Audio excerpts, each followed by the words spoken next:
Self solutions എന്ന YouTube ചാനലിലേക്ക് നിങ്ങൾക്ക് എല്ലാവർക്കും സ്വാഗതം. ഇന്ന് ഞാനിവിടെ പറയാൻ പോകുന്നത് സോണി എക്സ്പീരിയ Z2.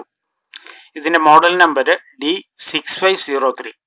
ഇതിന്റെ ഡിസ്പ്ലേ ലൈറ്റ് പ്രോബ്ലത്തിനെ കുറിച്ചാണ്. ഇതിന്റെ ഡിസ്പ്ലേ ലൈറ്റ് കംപ്ലൈന്റ് ആയാൽ എന്തൊക്കെ ചെയ്യണം എന്നതിനെ കുറിച്ചാണ് ഇന്നത്തെ വീഡിയോ ആദ്യം മുതൽ അവസാനം വരെ ശ്രദ്ധിച്ച് കാണുക.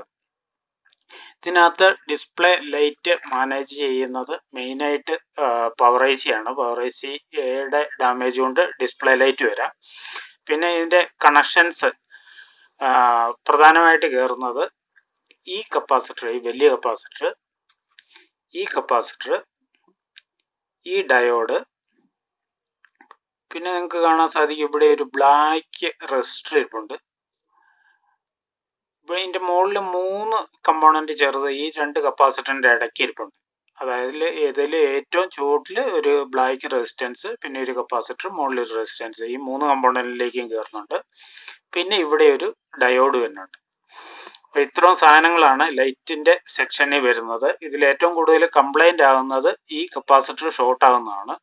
അപ്പം ലൈറ്റിന്റെ സെക്ഷനിലാണ് ഷോർട്ടിങ് എങ്കിൽ, ഈ ഭാഗത്താണ് ഷോർട്ടിങ് എങ്കിൽ നിങ്ങൾ ഈ കപ്പാസിറ്റർ ഷോർട്ട് ആയിട്ടുണ്ടോ, ലീക്കേജ് ഉണ്ടോ എന്നുള്ളതൊന്ന് നോക്കണം. ഡിസ്പ്ലേ ലൈറ്റിൽ വളരെ പ്രധാനപ്പെട്ട ഒരു കമ്പോണന്റ് ആണിത്. അപ്പൊ അത് വന്ന് കയറുന്നത് ഇങ്ങോട്ടാണ്, ഈ കണക്ടറിലേക്കാണ്. ഈ കണക്ടറിൽ ഇവിടുന്ന് നോക്കുകയാണ്, ഇവിടുന്ന് മുകളിലത്തെ സൈഡിൽ നിന്ന് നോക്കുകയാണെങ്കിൽ 1 2 3 4 അതില് ഈ സൈഡിൽ നിന്ന് 7 8 9 ഈ കണക്ഷനുകളിലേക്കാണ് ഈ കണക്ഷനുകൾ, ലൈറ്റിന്റെ കണക്ഷനുകൾ വന്നു ചേരുന്നത്. അപ്പോ അതിലേതൊക്കെയാണ് കണക്ഷൻസ് എന്ന് ഞാൻ പറയാം.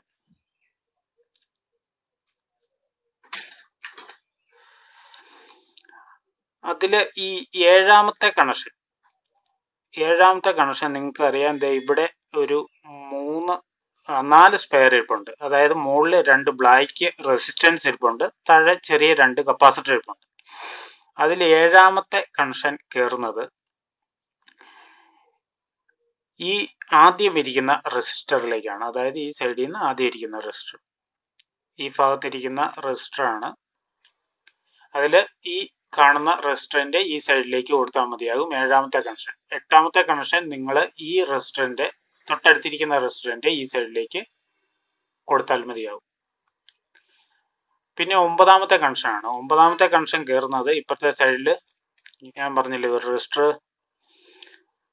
ഈ ബ്ലാക്ക് റെസിസ്റ്ററിന്റെ ഈ സൈഡിലേക്കാണ്. അതായത് ഈ 3 കമ്പോണന്റ് പറഞ്ഞില്ലേ, ഈ 2 കപ്പാസിറ്ററിന്റെ ഇടയ്ക്ക് ഒരു 3 കമ്പോണന്റ് ഇരിപ്പുണ്ട്. അതിൽ ഏറ്റവും അടിയിരിക്കുന്ന കറുത്ത റെസിസ്റ്ററിലേക്കാണ് ആ കണക്ഷൻ കയറുന്നത്. അപ്പൊ ഈ കണക്ഷൻസ് ഒക്കെ ഒന്ന് ചെക്ക് ചെയ്തോളൂ. ഇങ്ങോട്ട് കയറുന്നുണ്ട് ഈ 3 കണക്ഷൻ, അതായത് 7 8 9, ഈ സൈഡിൽ നിന്ന് 7 8 9 ഈ 3 കണക്ഷൻ ഒന്ന് നോക്കിക്കോളുക. ഈ കണക്ഷൻ കണ്ടിന്യൂറ്റി കറക്റ്റ് ആണോ എന്ന് നോക്കുക. ഇവിടെ വല്ല വാട്ടർ ഡാമേജും ഉണ്ട്, പ്രിന്റ് പോയിട്ടുണ്ടോ എന്ന് നോക്കുക. പ്രിന്റ് പോയിട്ടുണ്ടെങ്കിൽ നിങ്ങൾ പ്രിന്റ് കറക്റ്റ് ആയിട്ട് എടുത്തു കൊടുക്കുക. പിന്നെ ശ്രദ്ധിക്കാനുള്ള കാര്യം ഈ ഭാഗത്താണ്, ഈ ഭാഗത്ത് മുകളിലാണ് വരുന്നത് അതിന്റെ കണക്ഷൻ വരിക. മുകളിൽ നിന്ന് 7 8 9 ഈ കണക്ഷൻ ഇവിടെ എന്തെങ്കിലും കത്തിയിരിപ്പുണ്ടോ എന്ന് നോക്കുക. ഇങ്ങനെയുള്ള കാര്യങ്ങളാണ് പ്രധാനമായിട്ടും സോണി എക്സ്പീരിയ Z2 അതായത് D6503 വരുന്നത്.